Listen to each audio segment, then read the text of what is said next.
안녕하세요, 뉴스반장입니다. 한동훈의 기고만장함이 하늘을 찌르고 있습니다. 검언유착 사건이 1심에서 무죄로 판결이 나자마자 자신을 음해하려 했던 모든 사람들을 모조리 가만두지 않겠다고 엄포를 놓는가 하면 방송국과 언론 매체를 상대로 사과를 요구하는 등 일명 꼴값을 떨어대고 있는데요. 1심이면 이제 막 시작된 재판입니다. 법조인이면 누구나 다 아는 일이며 일반인들도 기본 상식으로 알고 있는 일인데요. 최종 판결이 날 때까지는 아무것도 결정된 게 아니라는 건 너무나도 당연한 법리 해석인 거죠. 그렇다면 왜 그는 자가발전하며 활활 타오르기 시작한 걸까요? 이 재판은 사실 자신과는 아무런 상관관계가 없습니다. 기소조차 안 됐기 때문인데요.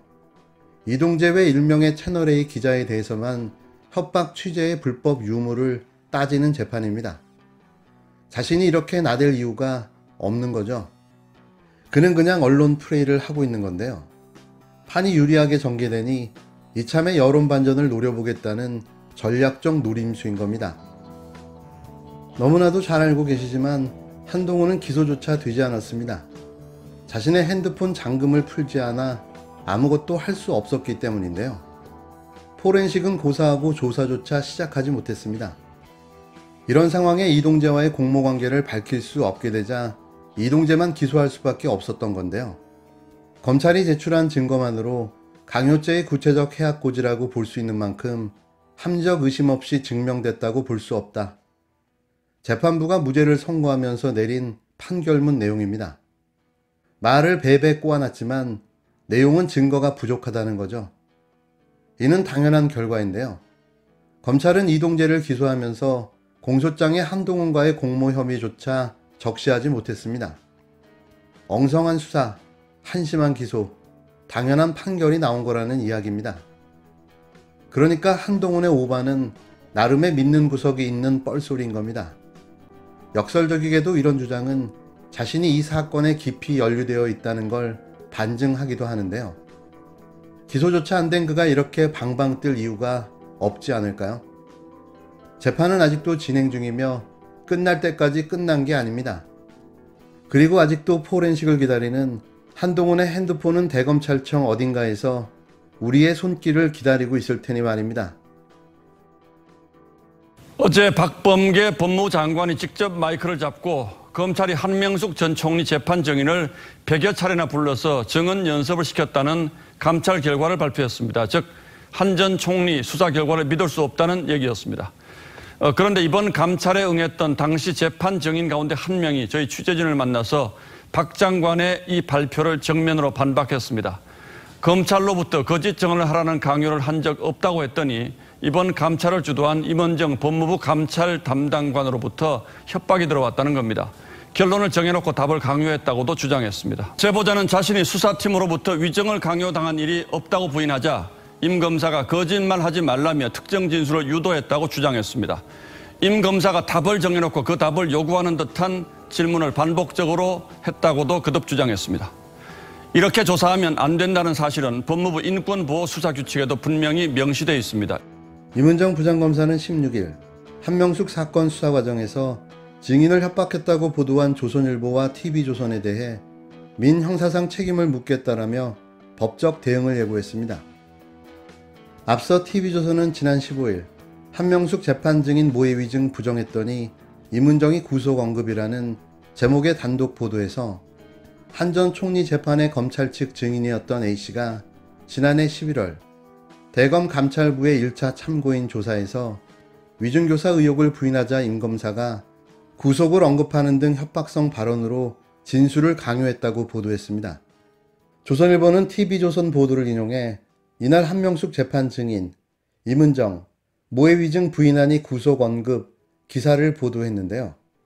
이에 임 검사는 16일 SNS를 통해 A씨의 주장은 전혀 사실이 아니며 TV조선과 조선일보가 당시 조사 과정을 확인하지도 않고 보도했다고 반박했습니다.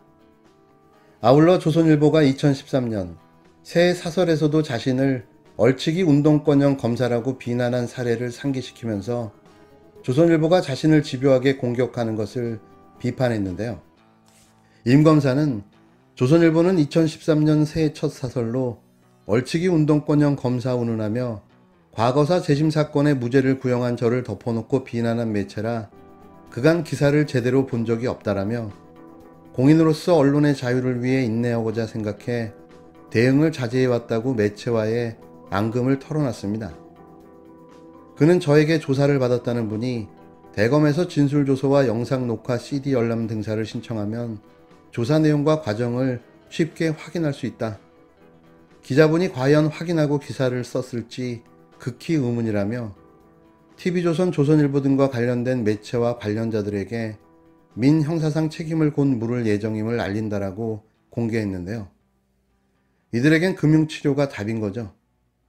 그러면서 공인으로서 언론의 자유를 위해 웬만하면 인내하자는 생각이라 대응을 자제해왔지만 오랫동안 인내하고 컬럼과 제 페이스북을 통해 언론의 책임을 돌아봐 주십사 여러 차례 호소해왔고 제 가족들의 고통의 임계점에 이르러 이제는 민형사상 책임을 묻기로 결심했다라며 매체에 시달려온 자신의 극한 심경을 토로했는데요. 임 검사는 제가 구속되고 얼굴 보면서 계속 얘기를 하면 땡땡땡시 자기가 사실을 밝혀낼 수 있다고 얘기하더라고 주장한 분은 열람 등사 신청하셔서 바로 확인해 보시고 인터뷰한 매체에 공유해달라고 촉구했습니다. 아울러 영상 녹화 CD들은 기본 원본에 편철되어 있다. 대검의 CD 열람하고 입회 수사관들에게 확인해 대응할 문제로 판단돼 사적 공간인 제 SNS로 오보 대응을 할 생각은 전혀 없지만 피해 입은 개인으로서 피해 회복과 재발 방지를 위한 조치는 신속히 진행할 계획으로 추가 피해를 막기 위해 부득이 널리 알린다라고 강조했는데요. 객관적으로 따져도 모해위증 부정으로 임 검사가 자신을 협박했다는 검찰 측 증인 A씨의 발언은 도무지 성립하기 어렵다는 지적이 나옵니다. 그런데도 조선일보와 TV조선은 이를 덥석무로 제대로 확인도 하지 않고 보도해 임 검사의 명예를 훼손했는데요. 그 속내는 문재인 정부를 겨냥한 것으로 법무부 조사를 깎아내리고 한명숙 구하기라는 프레임으로 전환하려는 의도가 깔려있다고 볼 수밖에 없는 거죠. 애초에 이 사건은 검사들이 재소자들을 불러 한 전 총리에게 불리한 허위 증언 연습을 시키고 응하지 않으면 불이익을 준다는 협박을 받았다는 재소자들의 폭로가 기폭제가 된 사건입니다. 이에 윤석열 검찰이 개입했다는 진정과 고발이 들어와 감찰이 시작된 것은 자명한 사실인데요. 아울러 감찰 업무를 관장하는 임 검사가 그대로 답습해서 협박했다는 자체가 성립되기 어렵다는 지적인 거죠. 이렇게 마냥 왜곡 보도를 일삼는 조선 미디어를 겨냥해 네티즌들은 금융치료가 답이라고 꼬집었는데요. 전우영 역사학자는 이날 페이스북에서 이문정 씨는 조사 과정 전체가 영상 녹화되어 있다며 조선일보의 허위 보도에 대해 민형사상 책임을 묻겠다고 했다라며 자타층 보수 언론인 조선일보가 허위 보도를 거듭하는 이유는 그들이 보수하려는 게 사기꾼에게 뇌물받은 더러운 관행이기 때문이라고 꼬집었습니다. 일어나지도 않은 일을 소설이나 영화 시나리오 쓰듯 이렇게 남발해도 되나 싶은데요. 금융치료만이 확실한 답이 될 듯합니다.